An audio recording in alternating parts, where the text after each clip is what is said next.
ചുറ്റിലും ഒരുപാട് പേരുണ്ട്, എന്നാൽ സ്വന്തം എന്ന് പറയാൻ ആരും തന്നെയില്ല. ഇങ്ങനൊരു സാഹചര്യത്തിലൂടെ കടന്നു പോകുന്നവരാണോ നിങ്ങൾ? നമ്മൾ ആൾക്കൂട്ടത്തിൽ തനി എന്നൊക്കെ പറയാറുണ്ട്.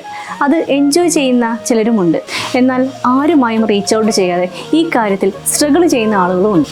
നമ്മുടെ സർക്കിളിൽ നിന്നും റീലൊക്കേറ്റ് ചെയ്യുന്നത് ഓവറായിട്ടുള്ള സ്ക്രീൻ ടൈം, അനാവശ്യമായിട്ടുള്ള കമ്പാരിസൺ, പാസ്റ്റ് ട്രോമകൾ, ആങ്സൈറ്റി, PTSD പോലുള്ള പ്രശ്നങ്ങളൊക്കെ ഇവിടെ വില്ലനായി വരാറുണ്ട്.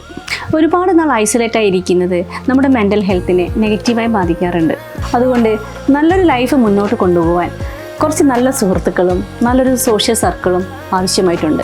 പുതിയ ആളുകളെ പരിചയപ്പെടുക, നിങ്ങൾക്ക് താല്പര്യമുള്ള സോഷ്യൽ ഗ്യാതറിങ്ങിലെല്ലാം പങ്കെടുക്കുക, നല്ല കോണ്ടാക്ട്സ് ഉണ്ടാക്കിയെടുക്കുക.